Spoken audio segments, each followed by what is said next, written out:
that better? The first is going to be 113 Runnymede Avenue. And Bob, as usual, did a little bit of background before, and he shared it with me. I shall share it with you. Totally attributable to Bob. He said the basic background, 113 Runnymede Avenue, which we'll be hearing first.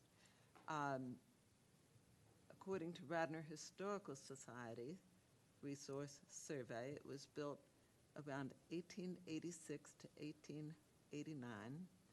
The architectural engineers, Culver and Rogers, Delaware County property records say, built in 1890.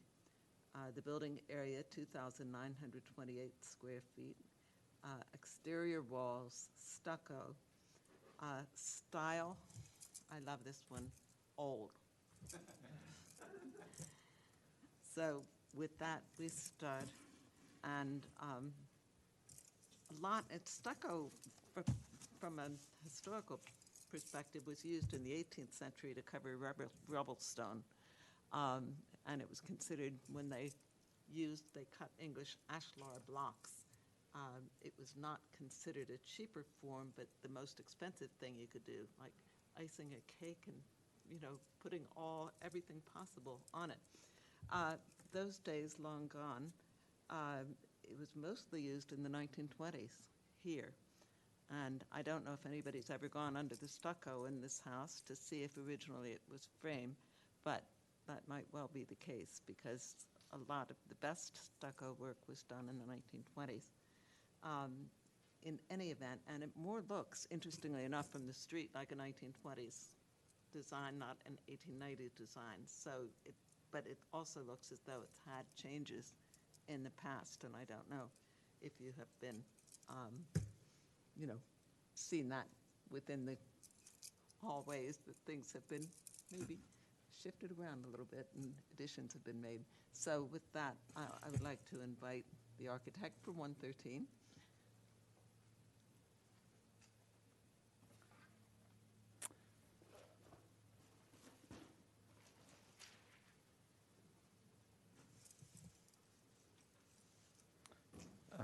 Is this on? I don't know, but hi, my name is Tom Weston. I'm an architect at McIntyre Capron Architects in Paoli, and I want to thank the board for having us here tonight to present to you. I appreciate your time and your review of this project. I'm here. My client is Jim Stognall and Karen Audi, who are the homeowners of the home. And just to give you a little background on this project, we started talking about this project about a year ago. And Jim has been a long-term owner of this property, dating back to about 1999, when he lived in the home, and then Karen came along in around 2011. So they both have been part of the community and part of the South Wayne Historic District and being in this home for quite some time. And I think one of the important things from the very first conversations that we had with Jim and Karen were that they want to stay in the home.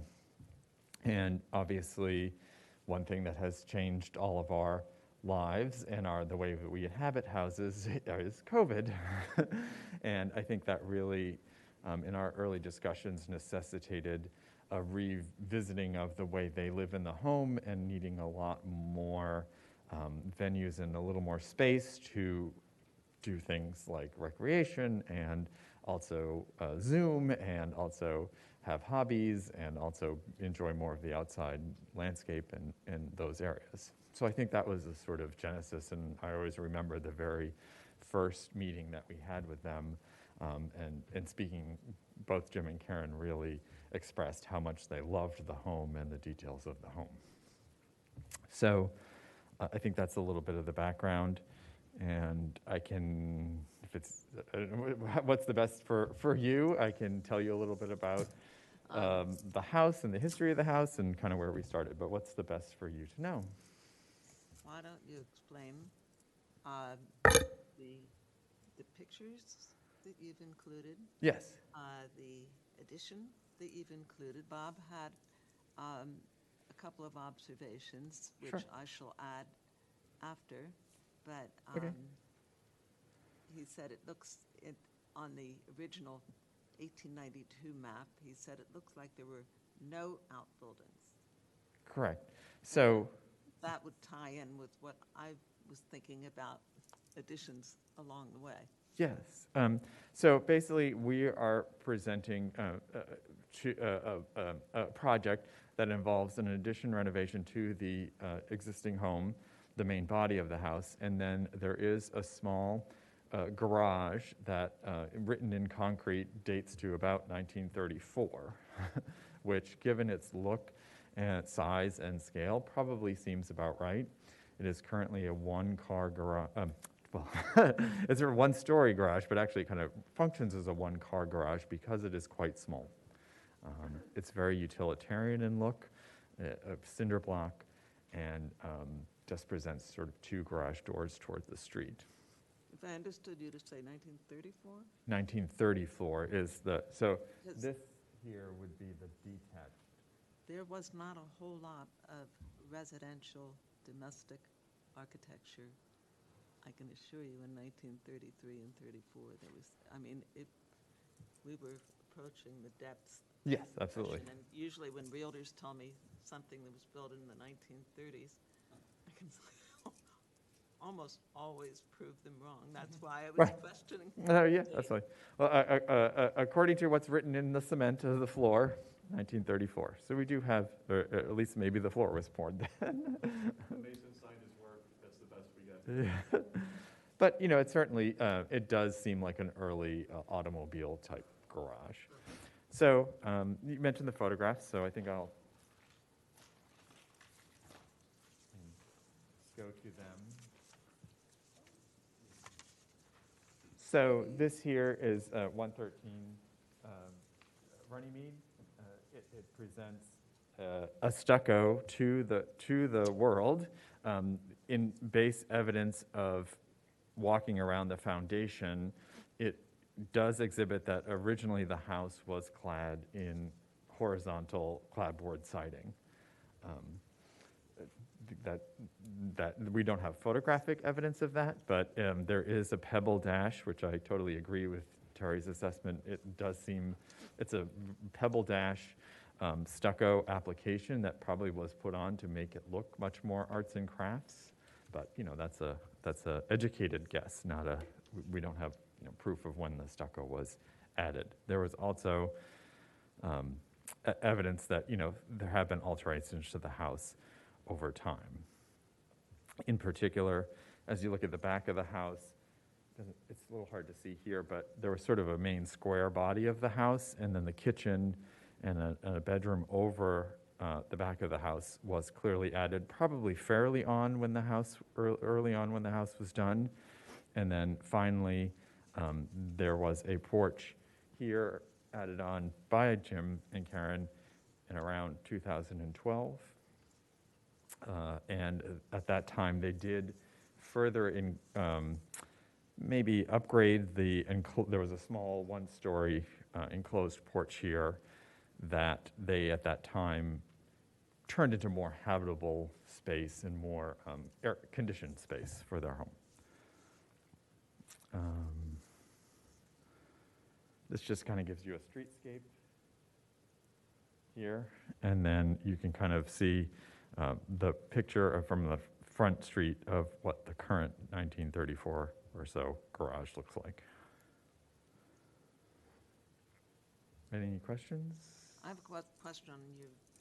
This is the garage to be, I'm assuming, the west elevation, which looks more like the entrance to a living quarters. Did I misunderstand something along the way? Because I think it's marked storage. Here, this photograph? Well, I'm talking about the proposed garage, I believe. This is the, Correct. Yes. So that elevation would be located here. And I am sure that you have cleared with zoning. I looked at the setbacks and they appeared to be proper. I'm not sure if it were living quarters, it would be. Oh, sorry, so the proposed detached garage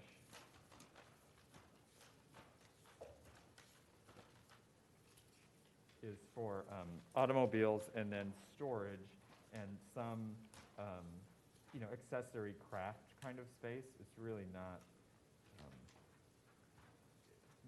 mostly used for storage and that kind of thing in the back corner here. But normally you wouldn't put a door and windows on a storage area. Yeah, I think the vision is for some flexibility to that space, that they could maybe entertain there or use it, throughout the year, or do some sort of potting or crafts or those kinds of activities, so that it was more of a both a garage for storage of cars, because obviously one of the goals here is to really be able to have a proper garage that actually houses cars, as opposed to the sort of tiny space that they have. And then this would be some sort of auxiliary space. The roof lines are much harder to determine because the roof lines are already so out of whack. In other words, you don't have a classic colonial, you Correct. don't have a Victorian, you've got something that can't decide what it wants to be when it grows up. So that the two-story addition, it's so hard to judge. And the neighborhood itself, Runnymede, is about as mixed as you can get. So it's not going to stand out like a sore thumb unless you built a contemporary, like the one over on Forest. Yeah. So I think that's a good point. I think maybe shows a bit here. One thing that we were looking at from the very beginning, this would be Runnymede over here, and toward the back of the house where the existing screen porch is and existing mudroom is. One thing very early on in talking to the clients was to create a very simple form that was not larger or over extending of the existing house. And also, as you can see, we have purposefully kept it not wider than the existing front porch, so that therefore it's not expanding, even though on the lot there would be ability to make it wider, to not encroach upon that front view. And I think another important aspect to the project was to create a very, as you mentioned, like a simple shape, so that it didn't become overwhelming to what's already a very beautiful but very eclectic and symphony, I guess, of shapes and styles and looks. Paint colors the same as the house, I'm assuming. I'm sorry? The paint colors are staying the same on the house and the proposed garage. Yeah, we don't intend to stucco it, so it won't match that way, but in terms of the window framing and everything. Yeah, you're not planning purple and pink or anything. No. Colors we're wearing right now. Yeah, I think there again, we have some advantage that even we kind of mentioned before, we really feel that the front of the house already was expanded, probably originally was in this shape and already was expanded. So we really wanted to maintain that. And currently there are already, as you can see, leaving an eclectic mix of windows. Even within the historic windows, there are different patterns of of windows that I guess is anyone's guess as to why they were slightly different. But Well, I'm going to, Maybe just one quick question for me. Yeah, sure. I'm curious about the use of the sort of shed dormer on the back of the addition. I know that there is sort of a variety of styles presented here, and it's hard to sort of pinpoint one, but sort of just curious as to the desire for that. yeah, I think early on in the conversations, we sort of were taking up a larger footprint, and I think we ultimately determined that was not as desirous for taking over the yard and maybe kind of competing a bit with the house. So we went vertical. Currently, the house has a third floor attic, walk-up type attic like many Victorian homes had, and clearly it was always there. It was always part of the house. It's not it wasn't like an attic that somebody finished off later. So I think working on that theme, we were looking to utilize that space as habitable type space. And there again, just opening up on as much space on the upper level without introducing some sort of gambrel or mansard or something that probably would be more incongruent with the current architecture. So it really was to maximize the space, but not increase the footprint and try to use. I think we really were inspired by the original house because it really is quite large, even though it's a small footprint, because there is an attic. There are, three rooms up there, which are just, for storage but help the livability of the house. And it really was always that way. Yeah. That's great. And then is the cladding expected to be the same with the addition and the new garage? So on the new addition, I think we are looking at some sort of horizontal siding product. We're kind of looking at that because we know how difficult it can be to replicate that pebble dash look. And in fact, over time, as maybe in the 50s or 60s, somebody moved a window, they try to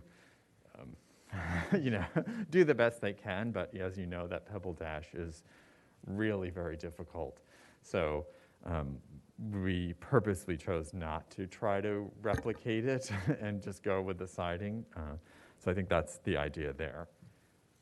Oh, I'm sorry, I just meant between the addition and then the garage. Yeah, so the garage, there again, we did.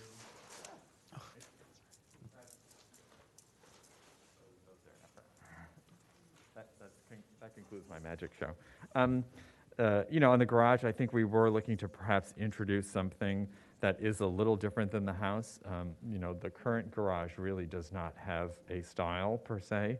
The one thing we did want to do is keep the garage fairly simple and not over embellish it with cupolas or things like that. But we did talk about doing perhaps like a vertical board and batten siding and some metal accent on the front to just sort of dress it up a little bit. Okay.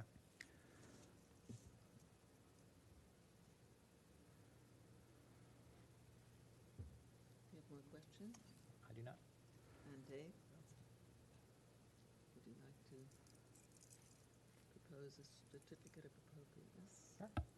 So I will motion for approving a certificate of appropriateness. Do I have a second? Dave? Now. Okay. Bang. All right. Well said. Thank you very much. So do you generate a letter or that comes next, or? I'm sorry.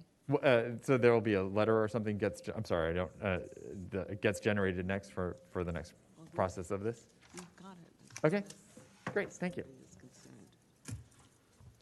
Thank you.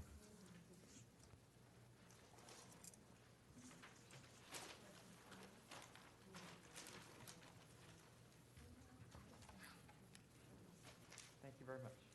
You're so welcome.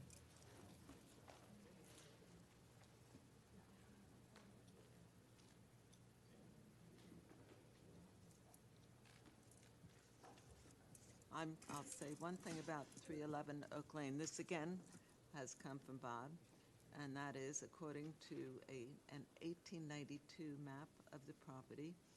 There was an outbuilding there, a frame house. I was thinking maybe a tenant house. He was thinking a tenant house, and I'm thinking a stable. But aside from that, that was the 1892. Right. I'm Martha Wheaton Robertson, and my client are Joanne and Michael Bueno. They had a very serious accident, happened to their garage, and they've been living under blue tarps for the last year or more, waiting to get insurance quotes, waiting to get things done. Let's see, where's the picture of the garage? There it is.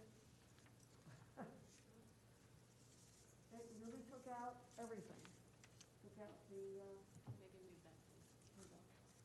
took out the rafters, ceiling joists, cracked the studs, did everything. I don't know how much the tree weighed, but, so I went around and collected some pictures. I did this one. 3 years ago. I did this one last year. We're gonna be doing this one next. This is just some pictures I found in the neighborhood. It looks like this had a gable roof, but we don't know. I asked her, I said, do you have any photographs before the accident? She said, no, nothing. So, here's a picture of the house. And the house is interesting because it looks like this house once had a porch.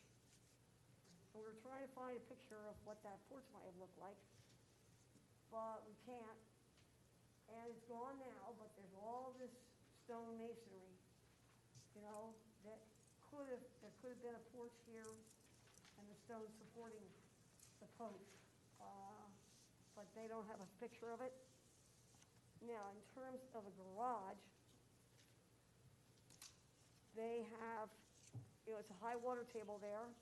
They've got problems in the basement, so they need storage badly in this house. They're using the third floor for bedrooms. So they can't put anything in the basement. So I'm proposing something that is a garage with a attached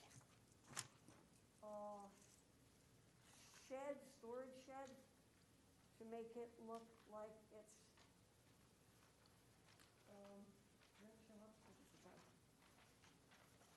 and I have the main elevation is this and this. This faces the house, this faces the street.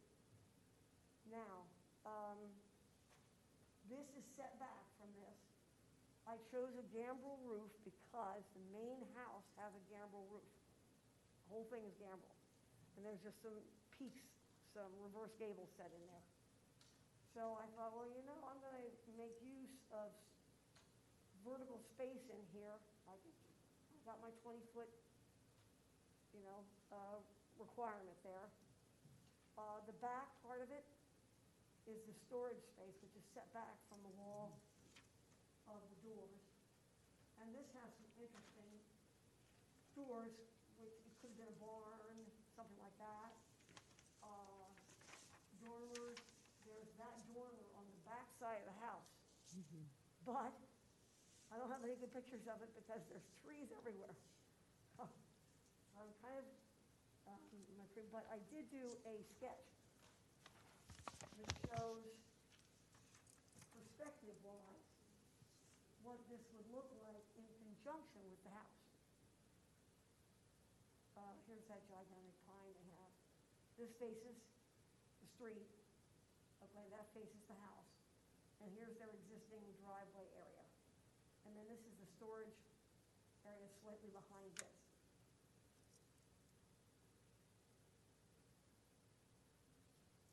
Now, in all of my other garages, there was a question. This house has rafter tails everywhere, okay? The cost of putting rafter tails in a garage is pretty high because it has to be ASAP. But we can add them if we need to. I would think we just add them to this elevation and to this elevation. Because on this end, there are rafter tails, and there are some rafter tails here and here. They're not big rafter tails. They're only about that big. They're small.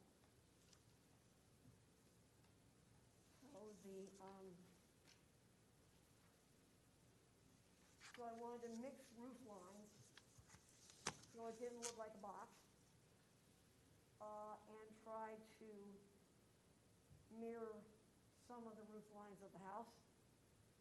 Now the back of the garage is up against trees that divide her property from the neighbors. So I have minimal architectural features there. And this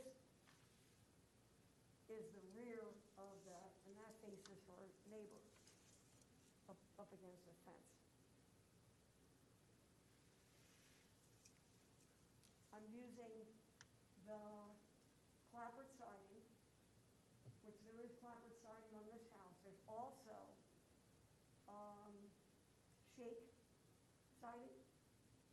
It's probably real cedar, but we can get that look. So I'm mixing it. I'm only using the shakes as accents. But most of the garage is going to be clapboard siding. Then the trim around the windows is matching what we have in the house here. Right, so around the windows, door, heads, things like that. Now this does have shutters, 2 windows facing front, and I'm putting shutters here. Just to make it look more sympathetic to the house.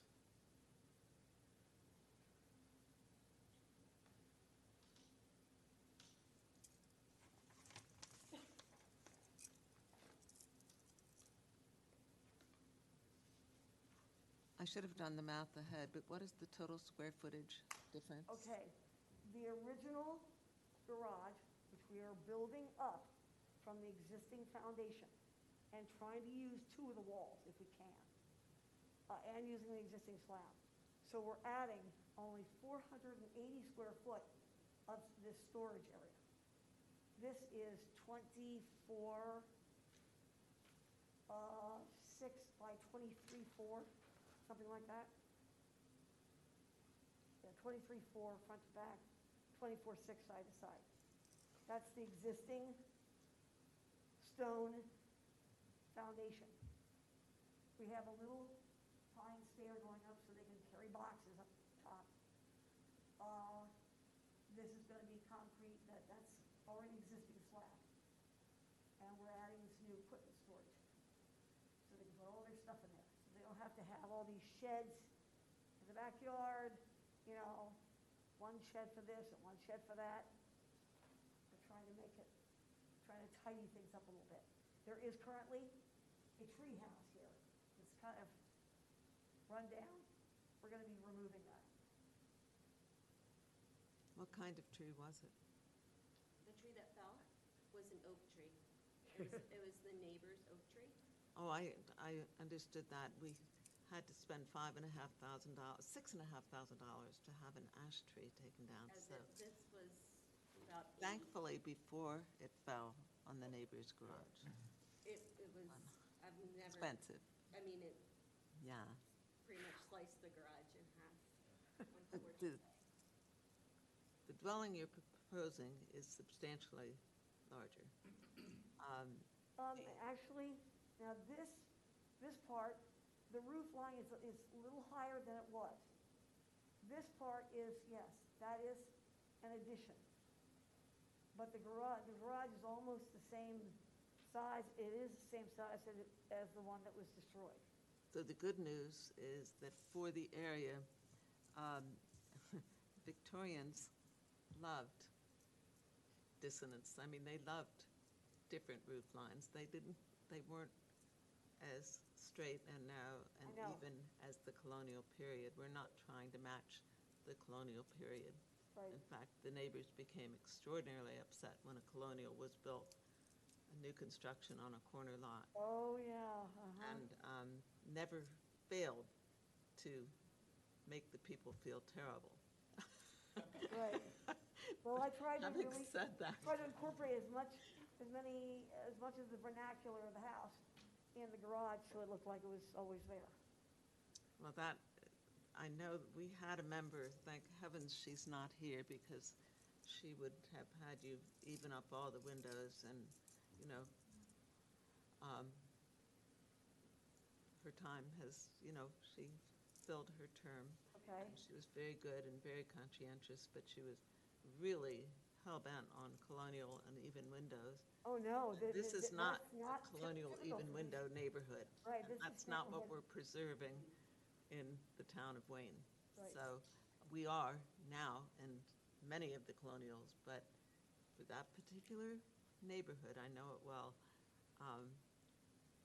it's not the case. So I'll pass the baton to you to ask questions. No, actually, I don't have any questions on this one. It does seem like you've done a lot of work to make the new outbuilding, communicate very well with the existing home in terms of the materials, in terms of the roof line. So I have no additional questions. I like it. I was concerned it might be too big for the space, but I drove by, there's plenty of room for it to breathe. And- Yeah. Sorry if my dog was barking at you. It's like, who is she barking? Now, would you like to propose a certificate? I'll propose a certificate for this project. I will second. I get to use it again. Oh, good. Hey, thank you Certificate very of much. appropriateness has been approved by this committee. Thank you. Thank you very much for coming, and I know the amount of work that goes into this, and it has to be torture. Thank you. Thank you again. I'll also, during the meeting,